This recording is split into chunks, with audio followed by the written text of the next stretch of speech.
fairly warm afternoon.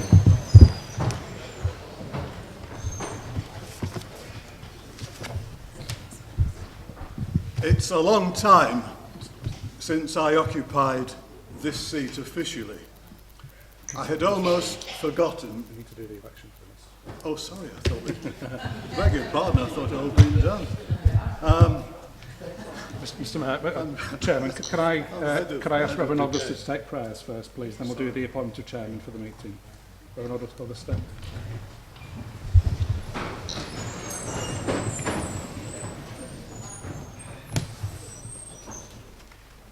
Good afternoon, ladies and gentlemen, and honoured guests.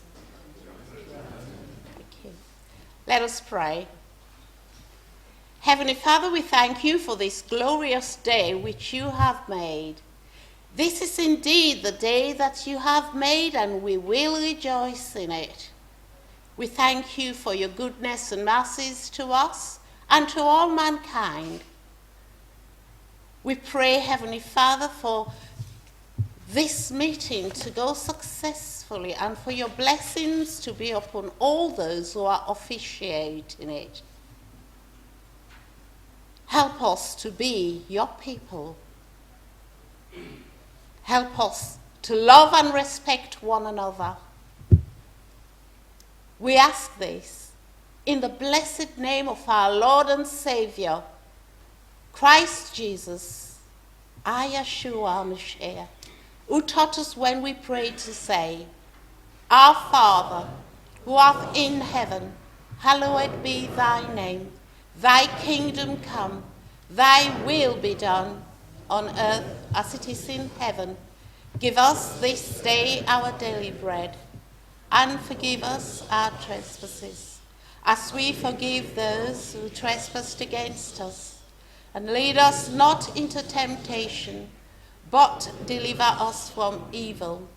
For thine is the kingdom, the power and the glory, forever and ever. Amen. Okay. Thank you.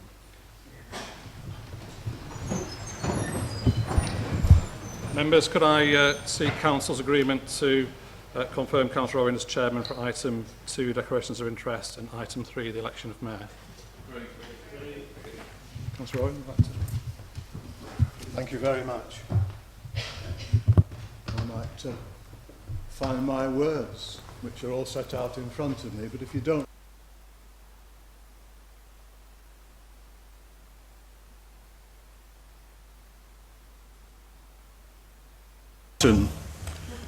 what it's like to occupy the chair in this splendid chamber from up on such at the start of a high spot of our municipal year, to enjoy the spectacle of beauty, colour and mutual admiration. It's a hugely enjoyable and unexpected little honour for me to open our formalities on from your very temporary chairman. Thank you, fellow members.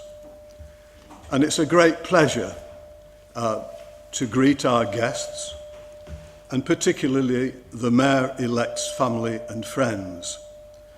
On behalf of my colleagues on the Council and our chief officers, I offer a very warm welcome to you all. Mayor-making, our annual general meeting.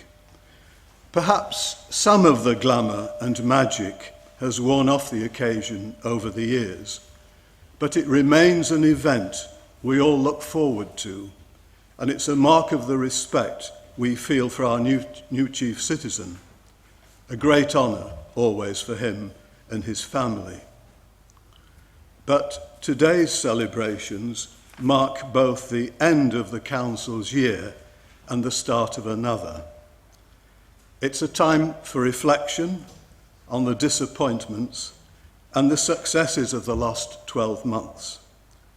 It's a moment to recharge our batteries collectively for another difficult year that lies ahead for officers and members alike. Local government has never been under such sustained assault in all the 39 years I have served on this council, a bit like Richard Hannay's 39 Steps. We continue to suffer from a truncated budget, an inability to care for our people as we would like, and further financial contraction as we face an uncertain future. Our greatest challenge to us as an authority is the way we contend with our low-wage economy. Shop closures are the natural consequence of a population whose retail spend is limited, and the ravages of Amazon and eBay continue to bear down on town centre viability. Blackpool Council does all it can with limited resources to put a finger in the dike, and what we can do, we continue to do well. Our attractions, our commitment to infrastructure improvement, the will of our entrepreneurs and small family businesses alike, our partnership as a town, our belief in a better tomorrow, allows us to be optimistic that things will get better. If our experience of Springbank holiday, with its glorious sunshine and the crowds that flock to our promenade, is the wished for side of global warming, bring it on. We are still the place where people want to come. I shouldn't be sitting here. I should not be temporarily in the chair. It's a happy occasion tinged with sadness that Ian is not here to pass the baton of mayoral responsibility to his son and daughter-in-law. Ours is not to reason why. Acceptance of the inevitable is often a virtue. I think Shakespeare, in one of his Roman plays, got it right, as he always does, when one of his characters says, and I translate in the imperfect Latin of my youth at Baines, improbum faciant homines eis superessent, probus in spinae eorum saepe manet. Thank you for allowing me to indulge a little, to ramble, and to depart from our strict agenda, to which I now return. The business. Apologies for absence, if there be any. Declarations of interest from our council members, if there be any. If not, we proceed to the main business of the afternoon, the election of the Mayor of the Council for the municipal year 2018-2019. Do I have a proposer? Councillor Ivan Taylor. Thank you,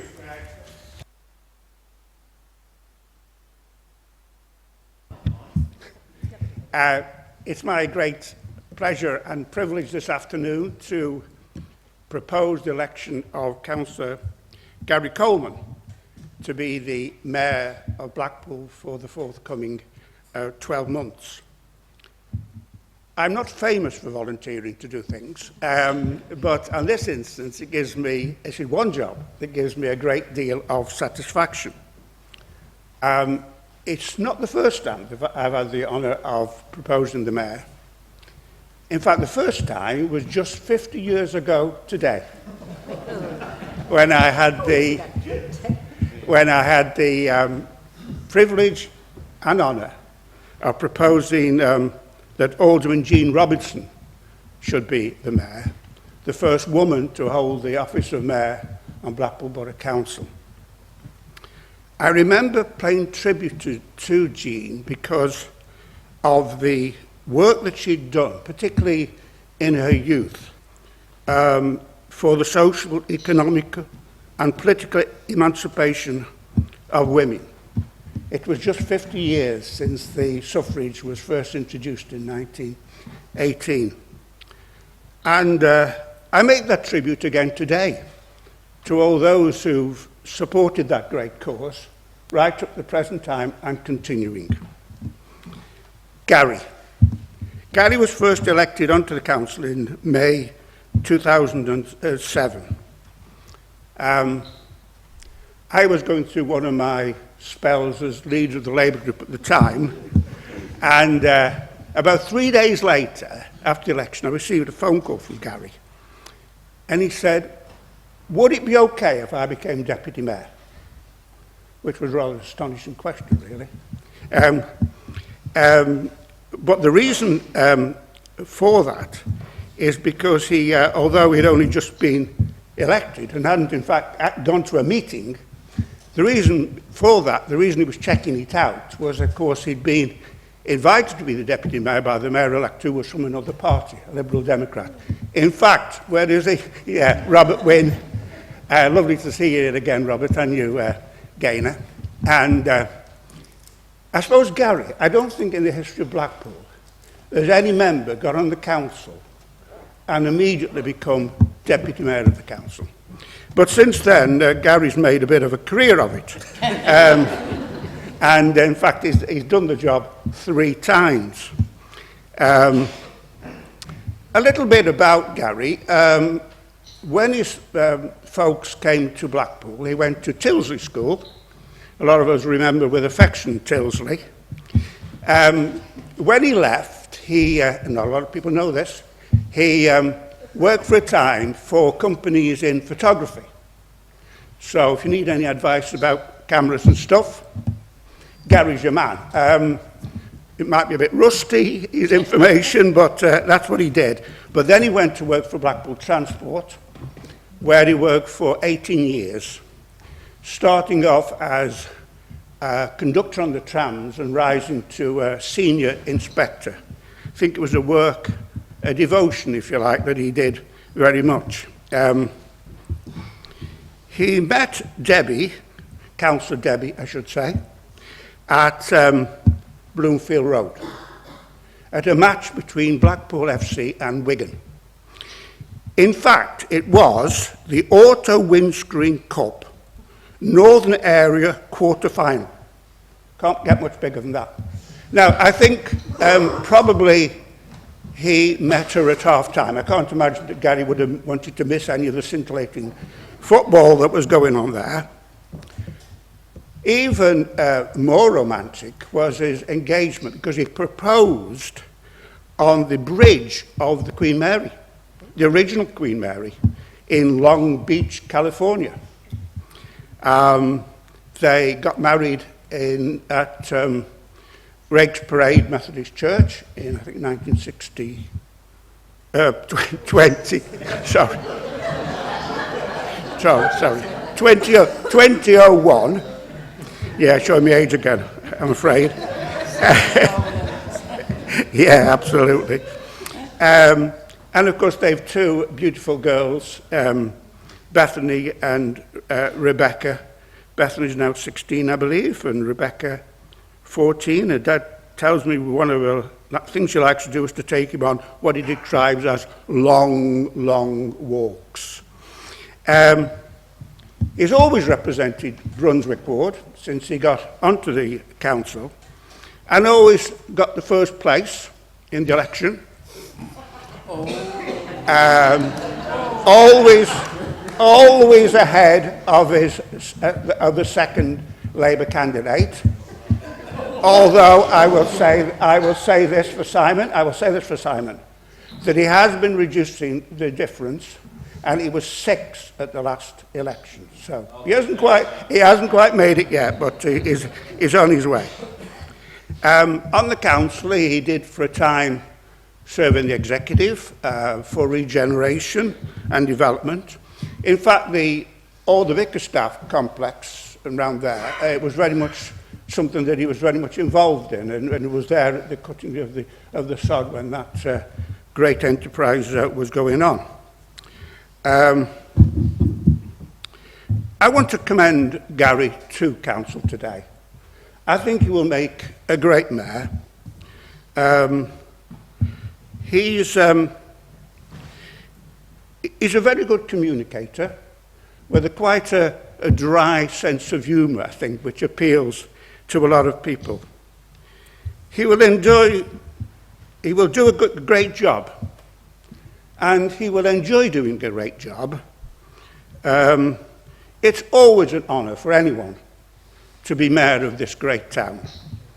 But remember, it's nice to be important, but it's more important to be nice.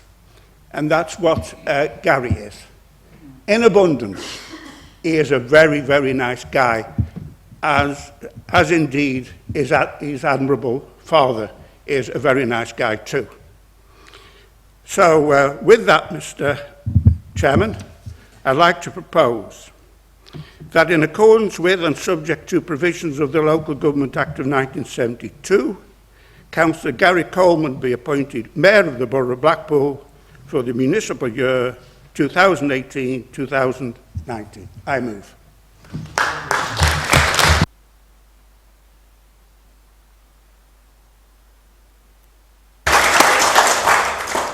Thank you very much, Councillor Taylor, for that inspiring introduction and proposal of the motion. Do I have a seconder? Can I call on Councillor Kim Critchley? Thank you. I would just like to second the new incoming Mayor, Gary Coleman, and Deputy Mayor, Debbie Coleman, and wish them a great successful year for Blackpool. Thank you.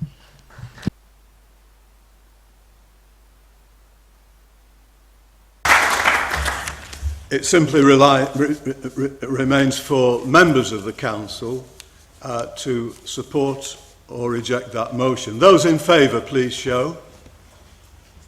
Be there anybody against? I think not. The motion's carried.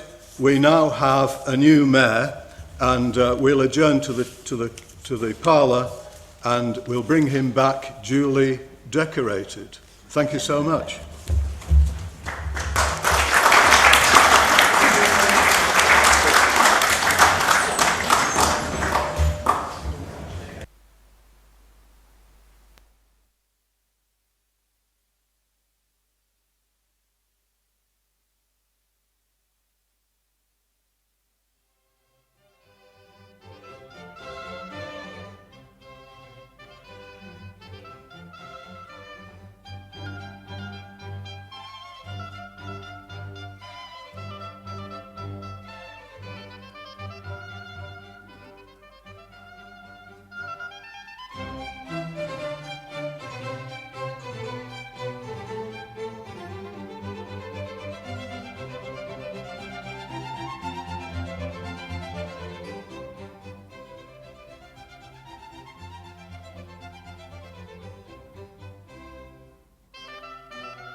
Thank you so much, everybody. If you'd please sit down, I'd appreciate it. Thank you very much. Thank you.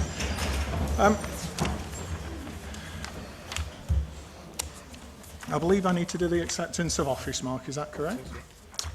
So, I, Gary Coleman, having been elected to the office of Mayor of the Blackpool Borough Council, declare that I take that office upon myself and will duly and faithfully fulfil the duties of it according to the best of my judgment and ability. I undertake to observe the Civic Handbook and the code as to the conduct which is expected of members of the Blackpool Borough Council. There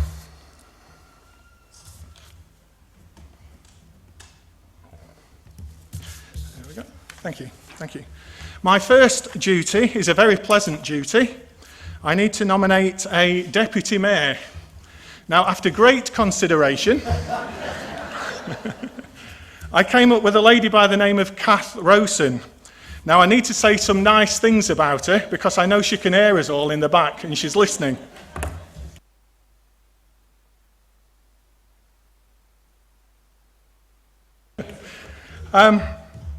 Debbie and I were fortunate to be Kath's deputies, as you know, a couple of years ago. And we worked very closely with Kath and Joan, our soon-to-be deputy mayoress. And they were lovely people. They represented the town of Blackpool, and it was very special working with them. And I know they're going to be... I don't want to call Kath a great old mayor, because if you say it wrong... Is the mic on, Kath? Oh, sorry, there we are. She's going to get me when she comes in now. She's been a councillor for 19 years and has represented Ingthorpe and Blackpool so well. She is certainly a character, and her speeches attacking the town's knockers have gone down in posterity. I need to explain to you that those that weren't here last year, Kath doesn't like the people that knock the town of Blackpool, and she will defend it resolutely. So when I mention Kath's knockers, that is what we're referring to. We need to clarify the situation. Kath and Joan are now good friends of ours, and I'm sure they will do a great job for the town. Therefore, I would like to propose the following. That in accordance and subject to the provisions of the Local Government Act 1972, Councillor Kath Rowson be appointed Deputy Mayor of the Borough of Blackpool for the municipal year 2018-2019. And after the proposal, I believe Councillor Blackburn, you are to second. Thank you, Mr. Mayor. Delighted to second Kath as Deputy Mayor. I think she's a very wise choice. I also think you've been incredibly brave in some of the things that you've just said, and would remind you that that stick that she carries is not just for show. Thank you, Councillor Blackburn. So, we now need to put it to the vote, and we will see who's brave now. Those that would like to see Kath Rowson as the Deputy Mayor of Blackpool 2018-19, please show your hands. Thank you. And those against? There are none, Kath. So thank you very much, everybody. And I believe... Thank you, Colin. Mr. Mayor, councillors, distinguished and honored guests, ladies and gentlemen, the Deputy Mayor for 2018-2019, Councillor Kath Rowson.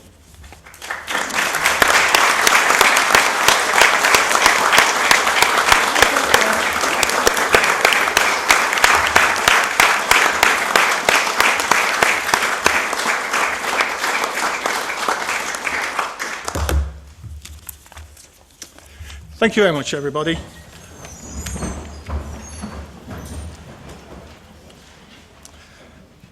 Right, we now need to find out whether Kath is willing to accept the position of Deputy Mayor. So, over to you, Kath. Thank you, Mr. Mayor. Apologies for the voice. It's all the screaming I did at him as I heard what he said in there. I, Councillor Kath Rowson, having been elected to the office of Deputy Mayor of the Blackpool Borough Council, declare that I take that office upon myself and will duly and faithfully fulfil the duties of it, my voice is going, according to the best of my judgment and ability. I undertake to observe the Civic Handbook and the code to the conduct of which is expected of the members of Blackpool Borough Council. I got it out. Thank you.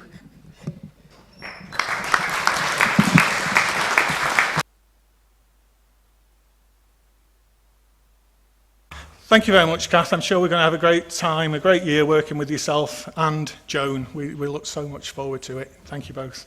And we can get revenge on you for what you did to us 2 years ago. So, thank you very much.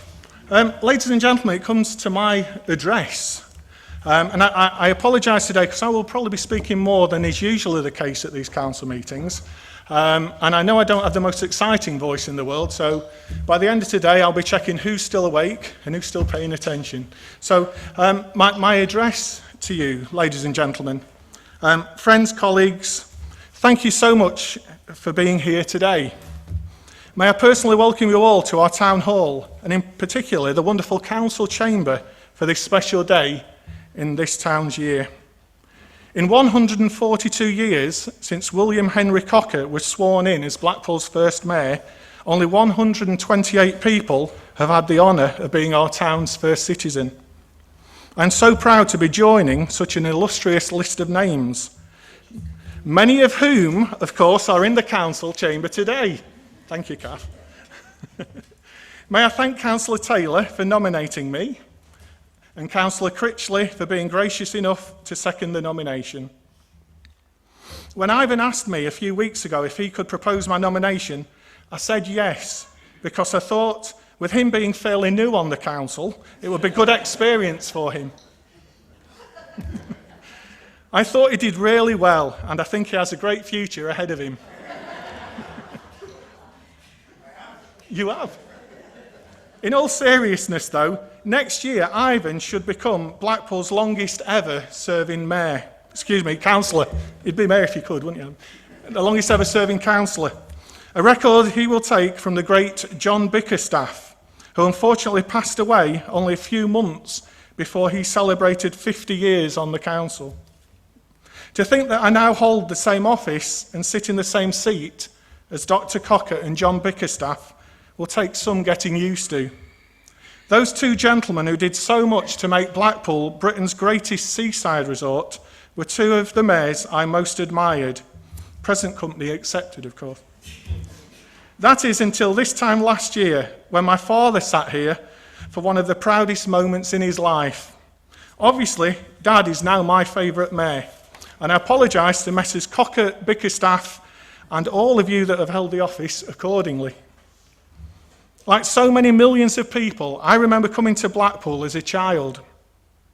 Coming from Nottinghamshire and actually being born within the boundaries of the old Sherwood Forest, we either came to Blackpool for our holiday or Skegness. Nobody heard that, did they? At the age of 7, I had my first ambition, and that was being a monorail driver at Butlins in Skegness. Unfortunately, that career ambition turned out like most of my other career ambitions, and it never materialised. But back to Blackpool, and those wonderful family holidays here. I remember clearly back in the 70s, walking on the promenade with my mum and dad and Dale, waiting for the time that the illuminations were switched on. I remember seeing the rocket tram and the Western train in all their finery. I can't say that as a child I had the ambition to drive the illuminated trams, but ironically, I eventually did do. When you drive those trams, you get to look at the wonderment in the eyes of the children watching as you pass by, no doubt creating memories for them that will also last a lifetime. It is sometimes easy to forget the wonders we have in our town. We have the magnificent Grand Theatre, the wonderful, now much improved Winter Gardens complex, the new tramway, the heritage trams, and I would like to compliment here a gentleman by the name of Brian Lindop, who has done fantastic with the heritage trams, and of course Jane Cole that's supporting it all the way now. I think they've done wonders with the heritage fleet. Sad thing is, I remember driving them, and now they're calling them heritage trams, which is a bit a bit worrying. We've got the wonderful promenade, the fantastic pleasure beach, 3 excellent piers, We have Britain's #1 and officially favourite park in the country, Stanley Park, Elaine. We've got the ever more popular zoo, beaches that are now flying blue flags, the illuminations and so much more. We have many fine entertainment venues, excellent eating and drinking establishments, and accommodation for every pocket. Hopefully Visit Blackpool are happy with that statement just then. Good. Even though I've been to the Tower Ballroom many times, it is still a wonderful experience. It is simply a remarkable, stunning room. It is an absolute pleasure to look around and enjoy such a special ambience. Mr. Bickerstaff spared no expense, and despite a fire along the way, the quality shines through to this day. May I also wish the Tower a happy 124th birthday, having opened to the public on this day back in 1894. As elected representatives and officers, we have to remember that we are really only custodians of our town. One of the most important jobs we have is to make sure we hand it down to future generations with all the wonderful amenities that we enjoy today. This year, we sadly lost our freeman, Jimmy Armfield. I think it right that I mention him because Mr. Armfield has been such an inspiration to so many people, not just in Blackpool, but throughout the world. Those of us that were lucky enough to meet him found him to be a genuine, down-to-earth gentleman. Jimmy gave so much to our town, and I am so pleased that the Armfield Academy now bears his name. I'd like to say well done to Robert Wynne. Where are you, Robert? For campaigning for the new school to be known as Armfield Academy. I really do think Robert should have a look at getting involved in politics, because it seems he could be a natural. And I've put in brackets, Gaynor won't thank me for that. As everyone knows, Jimmy Armfield was a one-club man in his playing days. What a lot of people don't realise is that it was he, and not the great Don Revie, that took mighty Leeds United, I knew something had come, to the European Cup final back in 1975. If it was not for some distinctly dodgy refereeing decisions, Jimmy and Super Leeds United would have been champions of Europe. It would have been such a fitting title for Mr. Armfield. Unfortunately, the magnificent Leeds United Football Club will have to wait 3 or 4 more seasons until they eventually become champions of Europe. Nobody's thrown anything at me, Neil. We can move on. My father and I didn't expect to be mayor so soon. It was only because of the sad passing of Tony Brown that we've come to office in the years that we have. Believe it or not, Tony was born in the same small town in Nottinghamshire that my father and I were born. Had he been mayor, then little Sutton in Ashfield would have provided 3 mayors of Blackpool in a row. Back in the days when I lived in Sutton, I had the absolute pleasure of attending a senior school that went by the name of Sutton Centre. I know most of you won't have heard of it, but back in the 70s, Sutton Centre was the most modern school in the old country. Can you believe we called the tutors by the first names? There was no uniform. Instead of a playground, we had coffee bars in each department. We had state-of-the-art sporting and music facilities, most up-to-date theatre, and the school even had its own ice rink. And I surprised my daughters, Bethany and Rebecca, when we went ice skating a year or so ago, when I could actually do something. Parents could join in the lessons at the school if they wanted to, and the community participation was greatly encouraged. Tutors would voluntarily work evenings so that pupils could attend extra lessons and study. There were only 24 pupils per class, believe it or not, and one year over 400 teachers applied for just 11 posts available. In its day, Sutton Centre was a cutting edge of comprehensive education. As a vanguard for modern education, the school had many critics, and the head teacher, Mr. Stuart Wilson, and teaching staff came in under intense national scrutiny and targeted criticism by those that believed the old ways of doing things were best. Eventually, after a valiant fight, Mr. Wilson and 17 teachers left the school. Mr. Wilson and his colleagues were so forward-thinking for their time, they probably didn't stand much of a chance. Their idea of community education and pupils taking active roles in the community was way ahead of its time. Many of the new ideas that were trialled in the school are now accepted practices. Unfortunately, Mr. Wilson passed away a number of years ago. I would have loved for him to have been able to invite him to today's ceremony so that he could see one of his pupils become mayor of Europe's greatest seaside resort. I hope that seeing one of his pupils sat in this seat would have shown some vindication of the wonderful ideas he and his team had 4.5 decades ago. When we came to Blackpool in late 1978, I went to a school that wouldn't have been out of place in the days of Queen Victoria. It was something of a culture shock. I'm glad to say, though, that I'm joined today by two friends that I made at Tilsley, Philip and Paula. Along with Brian, who can't be here today. Thank you, Philip and Paula, for being friends for all these years. I just wish Danny could be here with us too. May I ask that if any of you have friends or family that you have been meaning to ring or contact for some time, please do it when you get home. It may be someone you haven't spoken to in ages, so just give them a call. I'm sure you will both be glad you did do. Now, I need audience participation shortly. Unfortunately, our eldest daughter, Bethany, can't be with us today because she is enduring a GCSE exam. I know. We're in Blackpool, it's great. Would you all be good enough to look at the camera, which is going to be that one over there in the corner, and say together, "Good luck, Beth, and all the Year 11s. I know this won't embarrass her in any way." And it would be much appreciated by our eldest teenager. So are we on there, Zana? Okay. 3, 2, 1. Good luck, Beth, and all Year 11s. Thank you, everybody. I'm going to hear about that later as well. I am pleased to say that our youngest daughter, Rebecca, as I know her, or as she prefers to be known, Charlotte, is with us today.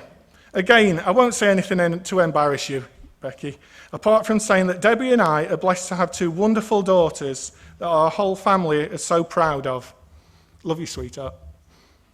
We are so lucky to have a wonderful family. I'm delighted that Barbara, where are you now?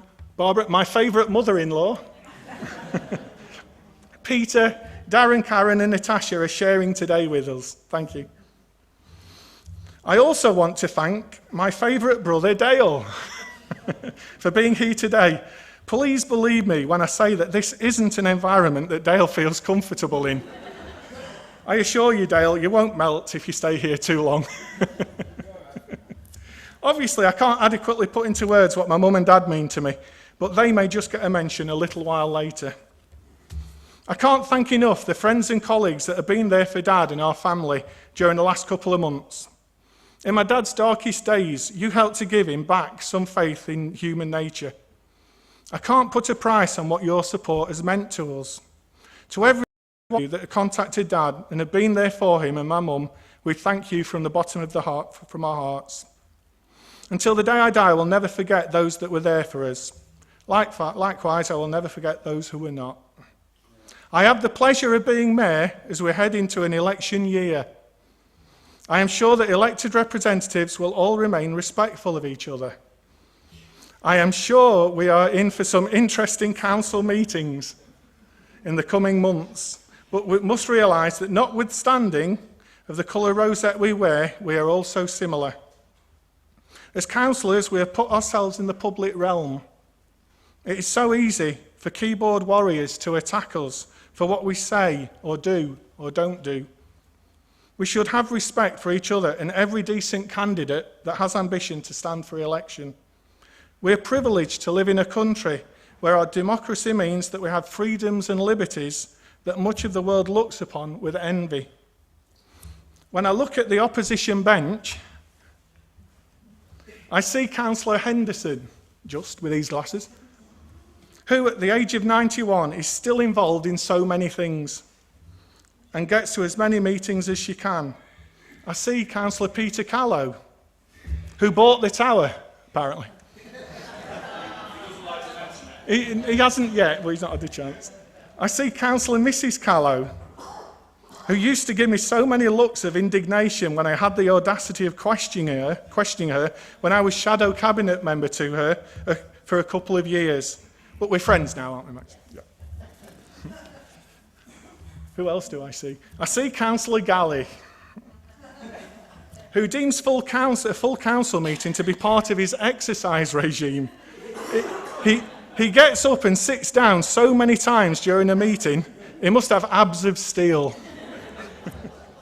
What I will say about Councillor Galley is that he is a first-class gentleman and always tries to frame his questions in a positive way.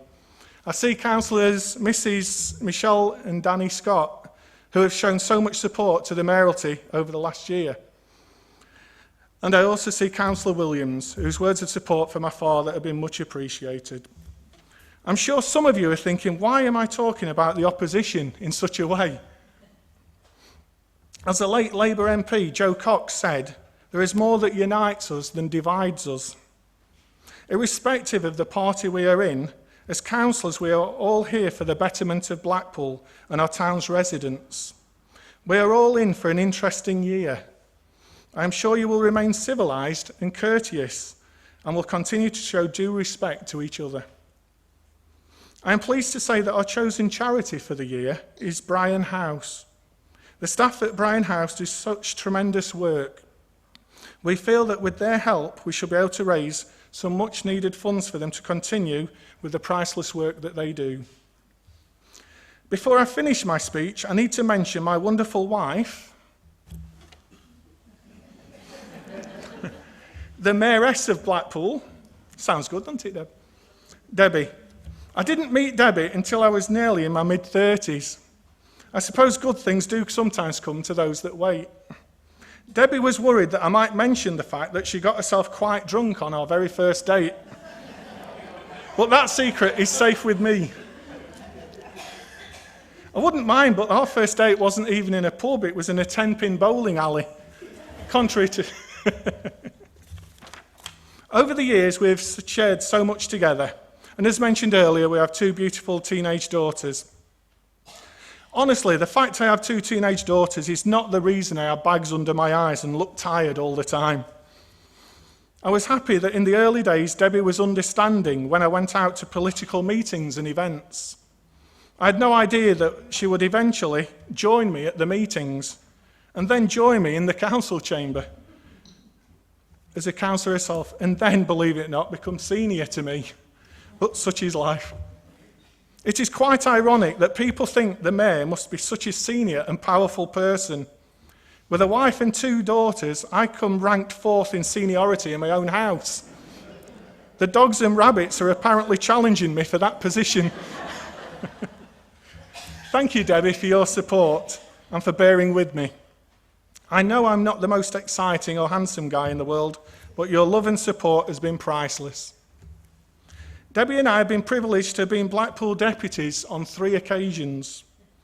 We thank Robert, Kath, and my father for having the confidence in us and for letting us meet so many wonderful people and organisations. We are so pleased that Kath and Joan have agreed to be our deputies for the year. We worked really well together a couple of years ago, and we look forward to working with them again this year. Thank you to Reverend Gibril for being the Mayor's chaplain again this year.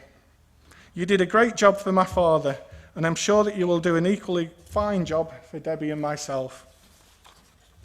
I return to the fact that those of us that live in Blackpool live in a wonderful place. Although it has only existed for 2.5 centuries or so, it has packed so much into those years. This special town of ours means so much to many millions of people. It is a town we should all be proud of. It is our responsibility to look after Blackpool, to improve it and make it a better place for people to live and work in, to hand over a vibrant and exciting town to the generations that have not yet been born. I cannot thank you all enough for sharing this special day with us. We appreciate so much the fact that you have taken the time to join us as we progress from 3 years of apprenticeship to finally getting the top job. Blackpool is a great place. Let's make it better. Thank you. Thank you.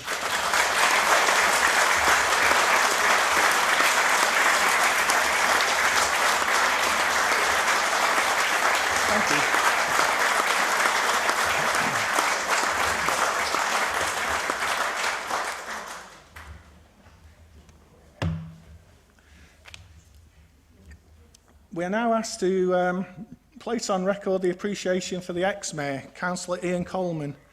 And I'm sorry you're going to have to listen to me again, folks. I do apologise. The measure of a person is not the title that they hold or the position they occupy in life.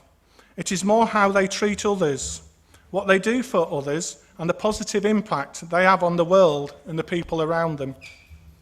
If I could tell you all that my father has achieved, and excuse me calling him father, obviously you know I'm referring to the ex-mayor. If I could tell you all that my father has achieved over 6 decades, we could well be here till gone midnight. I will choose just a few examples of what my father has got up to over the years to make people's lives better. Before we moved to Blackpool, my father came up with some strange ideas for raising money for charity. Along the way, he set and attempted to set numerous world records. There was a time when my father organised and captained a team in a 24 hours Skittles marathon attempt.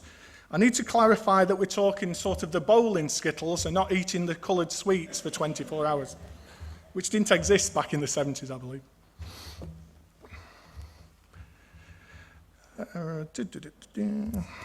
The world record was broken, and the team's photo duly appeared in the local paper. Unfortunately, one of the team members had rung into work with a bad back, saying they were sick in order to take part in the record attempt. When his boss saw the photograph in the paper, he wasn't best pleased, to say the least. My father walked 20 miles blindfolded to raise awareness of the issues that the blind had to face every day, whilst also raising valuable funds for purchasing and training guide dogs. He once set a record at the time for the furthest distance walking backwards. I don't quite think they broke the record for soap stacking, though. It didn't help that the market square where the attempt was being made unfortunately had a 20-degree gradient. The good news was, though, that all of the bars of soap were donated to Oxfam.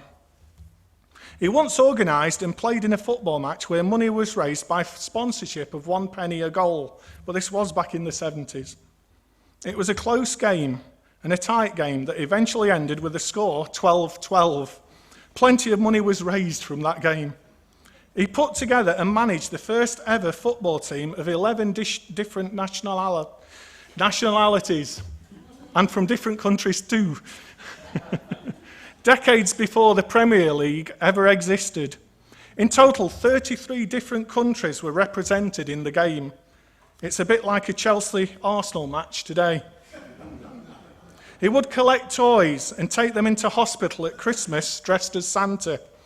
Apparently, when I was younger, I went with him once and pulled off his beard because I recognised his voice and he looked strange. That was a couple of years ago, though. There were so many other stunts, as he calls them, but the last one I want to mention was a 20-mile, 3-legged walk he did once. Just the other day, I saw an old photo of my dad with 3 legs, and it so reminded me of the current trend for the politicians' power stance, with legs apart. Only my dad had an extra leg in the middle. Now there's an image. I have no idea how much money my dad raised for charity whilst we were down in Nottinghamshire, but he brought enjoyment and better times to a lot of people. Here in Blackpool, he is synonymous with the Poppython in raising funds for the British Legion. Over the years, the Poppython has raised £137,000, and over 1,000 acts have appeared on the Legion stage, all giving their time for free. I can't name any individuals who took part because then I would have to try and name everybody, and that could take some time. I have to say, though, that some of those stars are with us this afternoon, and I know my father thanks them so much for what they have done for the Poppython.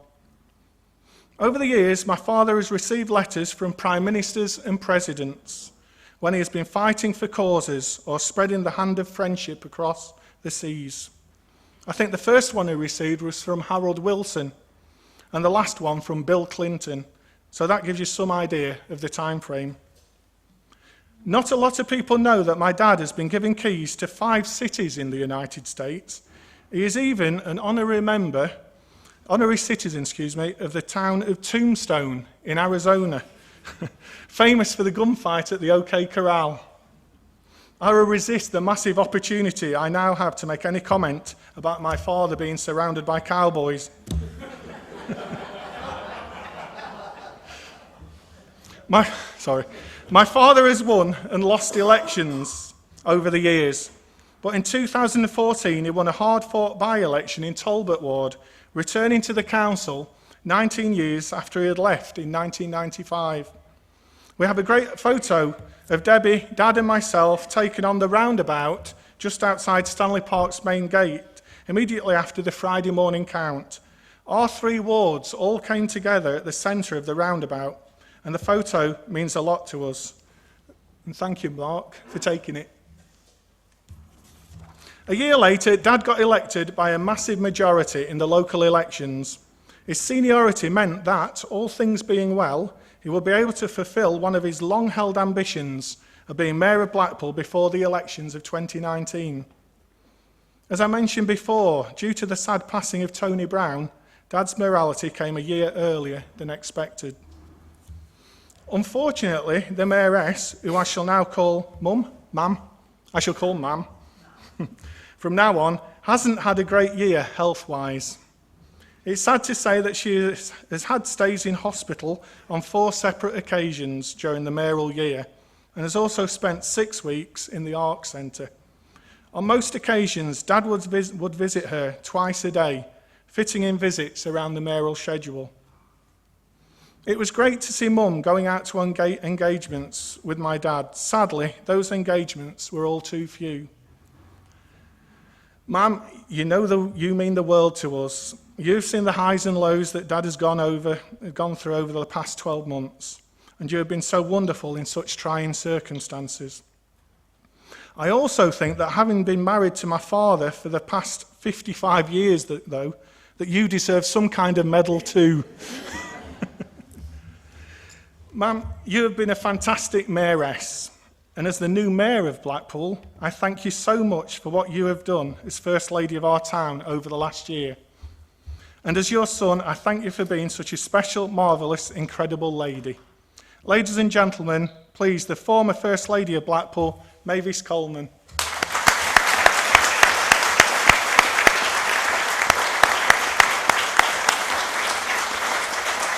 Thank you. There is an appreciation for the ex-mayor and mayoress in the agenda pack that is there for public record. I'd just like to mention 1 or 2 of the events that my father has been to during his year. The former mayor attended close to 200 engagements during his term of office. He accepted nearly every engagement that he was invited to because he didn't want to let anyone down. He met some wonderful people along the way. In early June, a visit to Buckingham Palace for the Queen's Garden Party turned into an even more special day when the mayoress, Debbie, and I were fortunate to engage in conversation with Her Majesty herself. She seemed genuinely interested in Blackpool and how things are progressing here. I know the mayor was pleased to talk to her about our town in such a positive way. I'm afraid my comment to Her Majesty of, "We bring greetings from Blackpool," sounded a bit too much like a visitor from alien planet saying, "We come in peace." But you can't have everything. The mayor spoke to Prince Philip and commentated that they had previously met at the Commonwealth Games in Manchester, to which Prince Philip, sharp as a razor, asked which race my dad had been running in. The mayor welcomed to Blackpool both the Duchess of Cornwall and the Countess of Wessex on their respective visits to our town. With my father's military background, he had great pleasure in leading the proceedings during the Duke of Lancaster's regiment Freedom of the Borough ceremony and parade. We were quite fortunate that day because within a few minutes of the parade finishing, there was a torrential downpour that lasted for hours. My father now tells the story of the night he saved Will Smith's son's life. After meeting Will Smith, we were fortunate to be able to watch the concert from a platform reserved for the show's performers. Trey Smith decided to climb some railings in order to take a selfie or 2. Unfortunately, he slipped a little, and my dad stopped him from falling. The legend of saving Will Smith's son's life was born. I have to say that seeing my dad sharing a platform with DJ Jazzy Jeff and Fat Man Scoop that night was not a sight I expected to witness in my lifetime. The Mayor and Mayoress welcomed Britain's Got Talent to Blackpool. After chatting to my father for a little while, Simon Cowell actually told my dad he should be on the stage and performing for them. Despite Mr. Cowell's offer, my father graciously declined the opportunity. I need to say here that I am in no way jealous whatsoever in any way, shape or form that my father kissed Amanda Holden on the hand and conversed with her while she was wearing that lovely red dress. Sorry, I'm not jealous at all. We had some wonderful mayor's parlours. They were simply fun and happy occasions, with many wonderful people that have served our town so well. On one occasion, we were joined by Joe Longthorne, who received an award from the mayor to congratulate him for 30 years of entertaining people in Blackpool. Joe was so pleased with the award that he said he would place it next to his MBE. There were so many more highlights to the year, but I must move on. The mayor was happiest when he was with people. He so enjoyed meeting all the local people who do so much magnificent work behind the scenes. He had time for everyone, no matter what their station in life. At dinners, he would often leave the top table and go from table to table talking with other attendees. At all the events he attended, he would talk to as many people as he could. He is a people person who tries to make everyone that he meets feel important and listened to. There has undoubtedly never been a mayor of Blackpool who has had as many selfie photos taken with so many members of the public. It's just quite ironic that my dad wouldn't have a clue how to switch on a mobile phone, let alone take a selfie himself. I do have to correct one slight error in the official sheet, which states that the mayoral charity raised £20,000. The actual figure is going to be nearer £40,000 for the Carers Centre and the British Legion. There is no doubt that the mayor's charity would have raised over £50,000 had events carried on for the final 2 months. My dad is old school. He says good morning to people that pass him in the street, sometimes much to their surprise. He is the most decent guy you could ever wish to meet. Being the mayor of Blackpool was a dream come true for my father. The office meant so much to him. Being old school, he never wants to let anyone down and has always done his best for others. Ian Coleman has served Blackpool for nearly 40 years. As mayor, he has met thousands of people. All but a very few of those found him nothing but charming, gracious, and a pleasure to be with.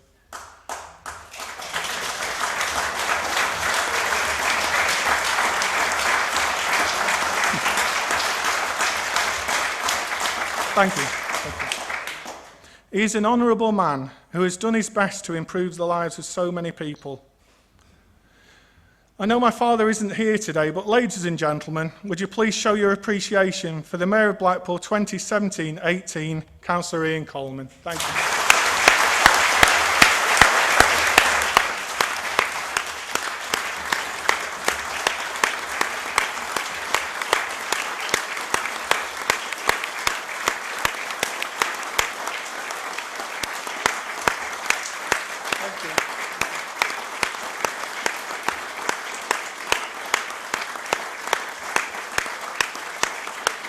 Thank you so much, everybody.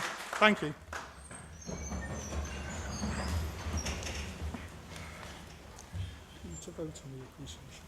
I believe we have to have a vote. Do we need a second? No, we're just a vote on the... Hopefully this is going to go through then after all that. Those who will agree with the appreciation for the ex-mayor, please show your hands, councillors.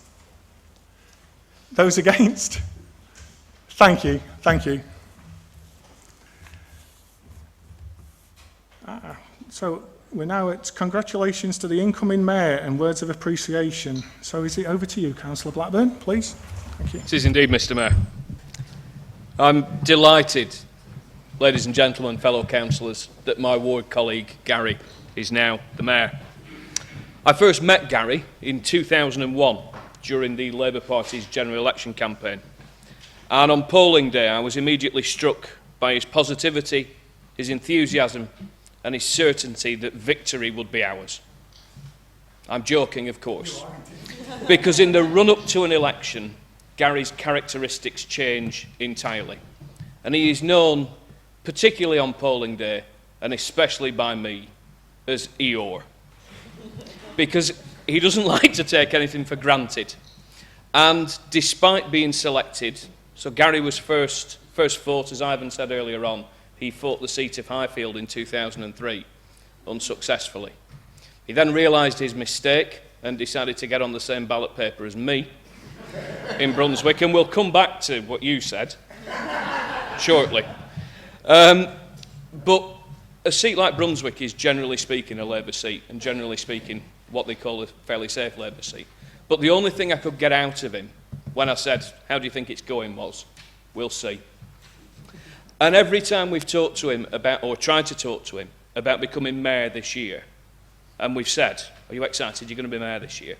Well, all things being well, that's what you get. And he actually said it as part of his speech.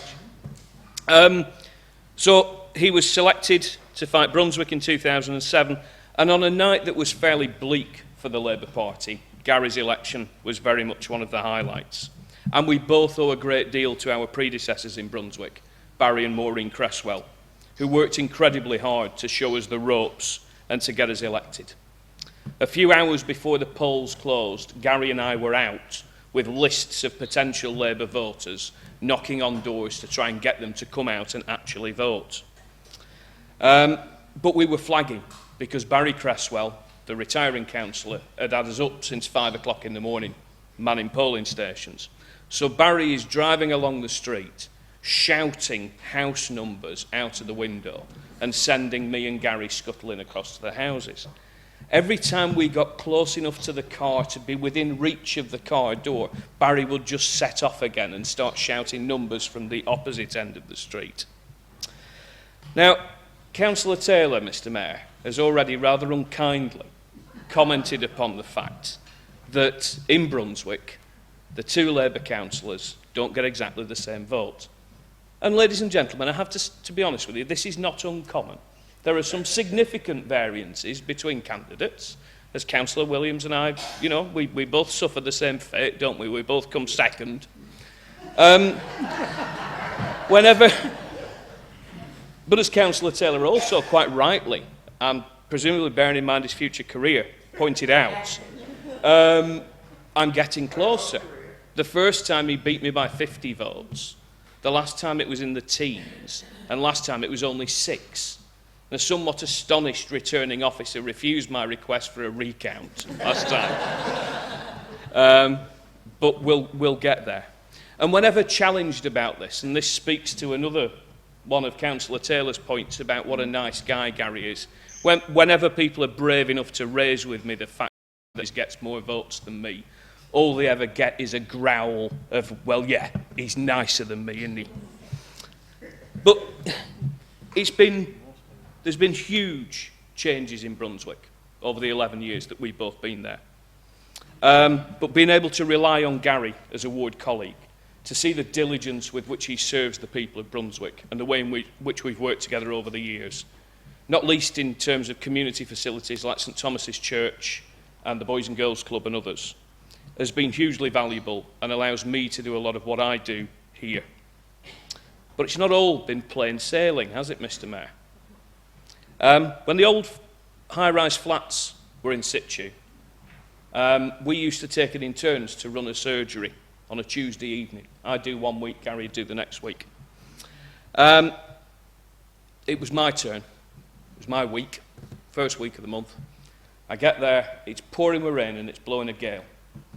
I park as close as I can, I jump out of the car, I run across to the doors of the day centre and then realise that I've left my keys at home. So I did the only thing I could think of. I got back in my car and I sat outside the day centre, and every time a constituent walked past and looked at the front of the building, I wound the window down and invited them to get into the car. Now, I know why you're laughing. As I was writing that down this morning, I thought it was kind of weird that nobody else phoned the police either. But they didn't, they just got in, right?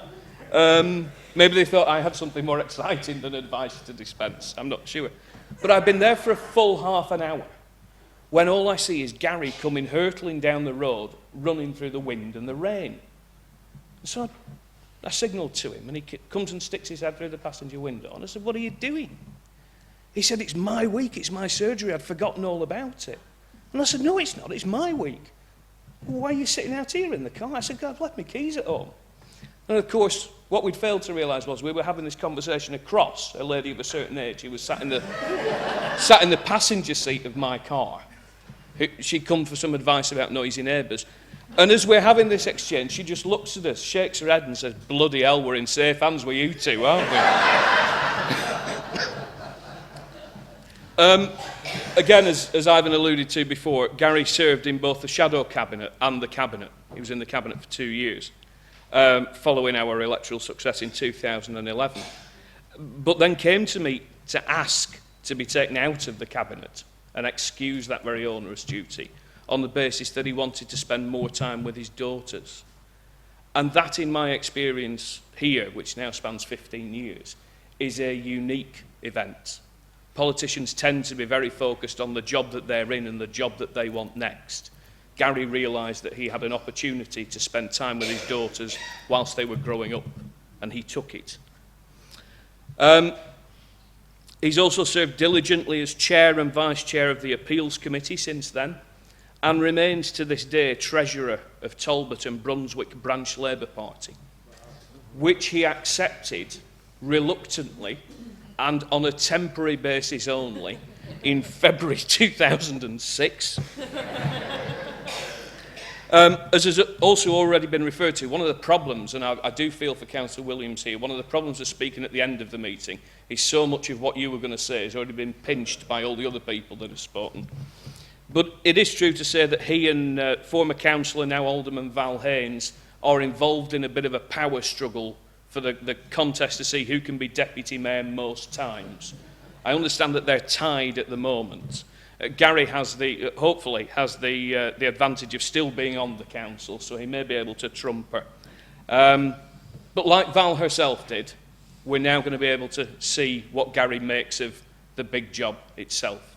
Because as he referred to himself, in slightly different words, goodness only knows, he's been the bridesmaid often enough. He will now carry out his duties supported by his wife, fellow councillor Debbie, and his daughters Bethany and Rebecca. He's chosen, I've written indefatigable, Kath Rawson. There you go. Is that a swear word? No. Mr. Mayor, when I did the seating plan, I inadvertently put Councillor Rawson behind me. I'm not sure that was a terribly good idea, because it means I'm within reach. But he's chosen Kath as his deputy, who, as I said earlier, will be a source of wise counsel and common sense, as she is to all of us. Mr. Mayor, some people are reluctant to take up the chains and the robes, me included, but others, like you, have been waiting for a long time to fulfil one of your life's ambitions. I hope it brings you and your family and your friends as much joy and as much fun as we would wish for you. My very sincere congratulations.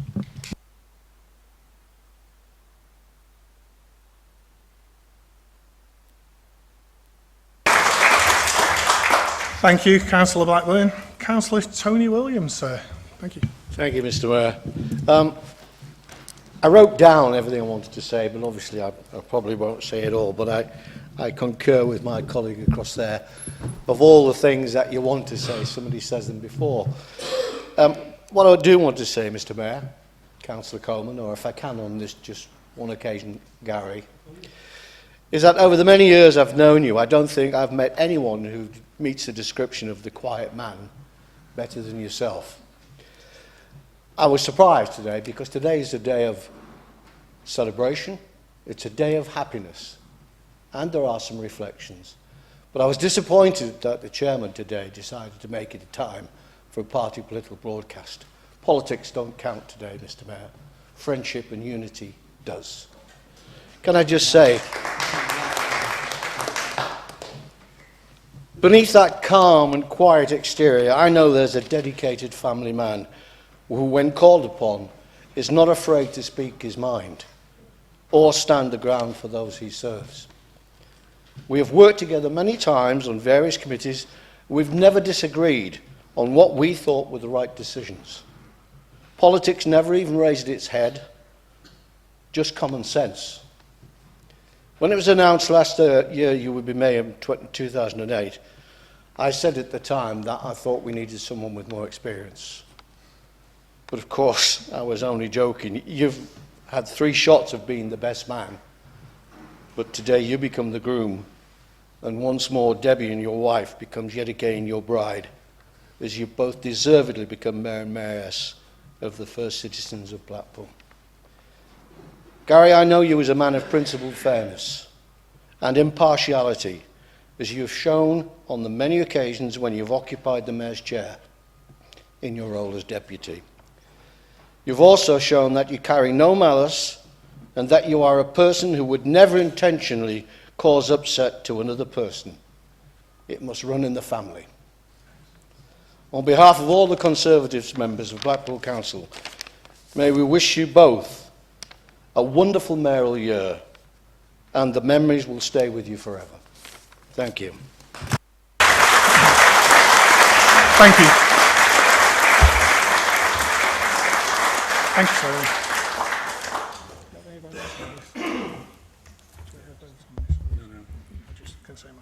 Thank you so much, Councillor Williams. I appreciate it. This is usually where the Mayor would respond to the notice of appreciation. So again, I've got a few more words. And when I finish this, those of you that have been kind enough to join us in the chamber, I do believe we've got teas and coffees outside.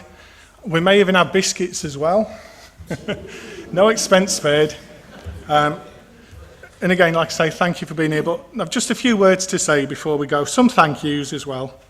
I'd just like to say a few thank yous to some of the great people that are here today, or some that aren't actually here today, but not to worry, who have helped during my father's mayoral year, and those that have been good friends to him. Michelle and Terry from the Carers Centre. Are you both up there? Is Michelle here, Terry? Michelle. Michelle, I remember clearly standing next to you a year or so ago at a coffee machine while we were on a training course. I looked at you and you had a glint in your eye when you asked, she did, has your father decided on his mayoral charity yet? The rest, as they say, is history. I know my father is so sorry he couldn't quite raise the 50,000 that he was hoping for your wonderful charity. We hope that the carers' portion of 36,000 or so that has been raised will go some way to helping you achieve your ambitions for the centre. It has been a joy to work with the carers and staff at Beaverbrooks House, and we look forward to seeing how you all progress in the future. Jonathan Barnes. Jonathan, what a great friend you have been to my father and our family. Your support and help has been simply outstanding, and we can't thank you enough for it. Thank you too for the hundreds of photos that you've put together that will be a lasting legacy of my father's mayoral year. Tony Joe, is he here, Tony? Not here today. Well, Tony's been a star, and we thank him for the work and his counsel that he's done and been for my father. We'd also like to thank Joey Blower, Mick Sugden, John Topping, I know John's here today, thank you John, John and Danielle Barnett, John Childs and Michael Williams for not only being friends but for also being such great help raising thousands of pounds for charity. Joey Blower actually stood against Simon and I in an election 3 years ago, and I was out leafleting and so was Joey, and he showed me the leaflet he was putting out. And it mentioned Simon 1 or 2 times, to say the least. I cannot repeat in which way. And in the little corner, it just said, oh, and by the way, Gary Coleman's standing too. Anyway, once I'd finished helping Joey put those leaflets out. Lewis, where are you, Lewis? Lewis. Thanks for being a great attendant for us, Lewis, and now for being a good friend. We certainly had some fun together. Your help and friendship has been much appreciated. Johnny Casson and Bill Topping. I know Bill's here. Bill, thanks for being great friends to my father and for being there for him. Augusta. Sorry, Reverend Gabriel, sorry, proper title. Thank you again for your special help during the last mayoral year. Dave Blacker. Dave, you were the first to call my father when news broke that he was standing down.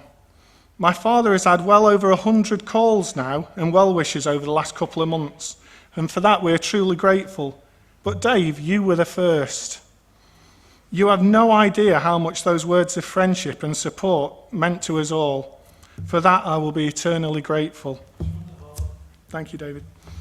Stephen P. Hare, has he got here today? Anyway, Stephen's support for my father has been truly astounding. You know, his measured eloquence in this world of Facebook and Twitter has been a breath of fresh air. Robert and Gaynor, you know how special you are and how special your family are to us. And you know how much we thank you for both your continued friendship.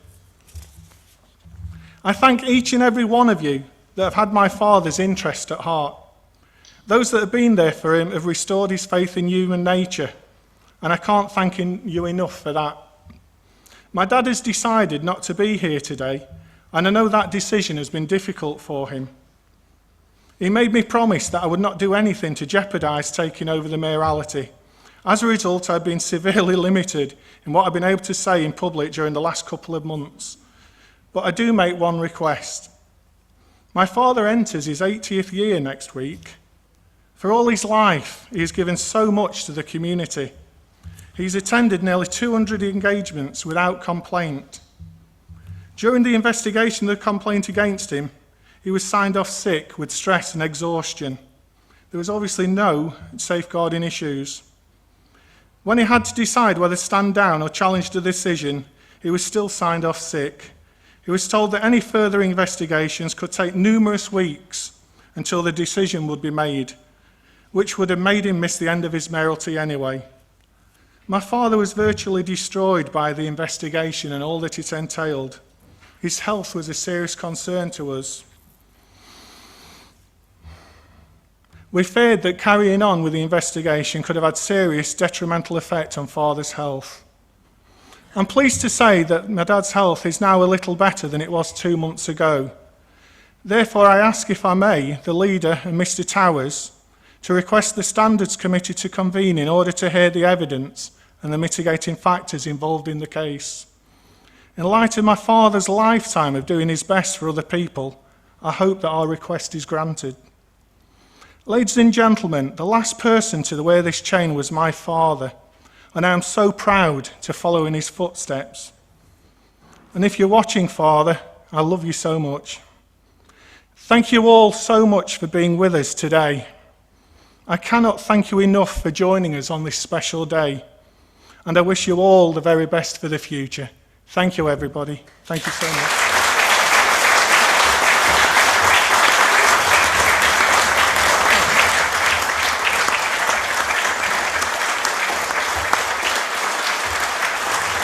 Thank you. Thank you.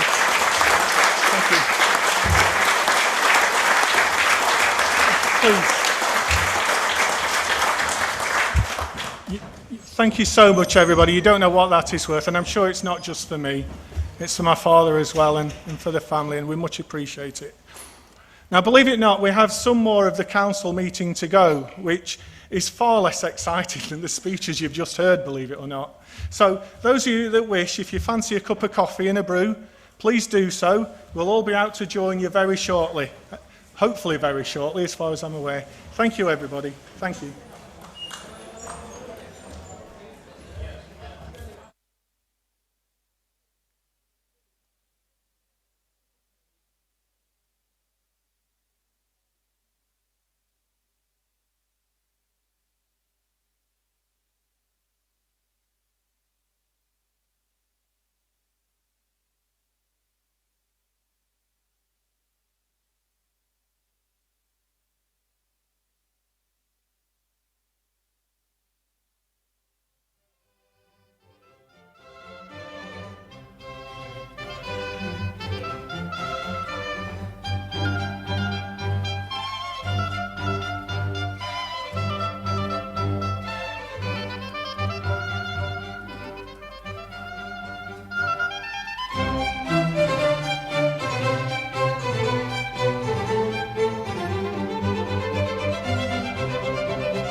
Thank you, colleagues. Thank you so much.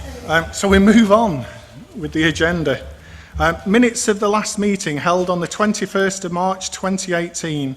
Do we all agree that those are a correct record? Agreed? Thank you.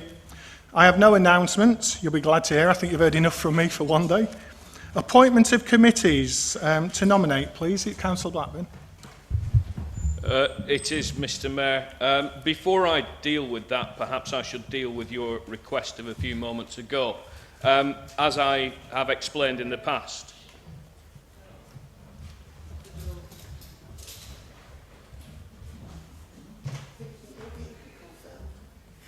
thank you. As I have explained in the past, I, as Leader of the Council, have no formal role in the standards procedures. Where a member of a political group is under investigation, the leader of that political group, whichever group it happens to be, is informally consulted by the head of Democratic Services as to regards a resolution. Whether or not the head of Democratic Services considers that following a local resolution of an issue, that matter can be then referred to the Standards Board is a matter for that post holder and that post holder alone.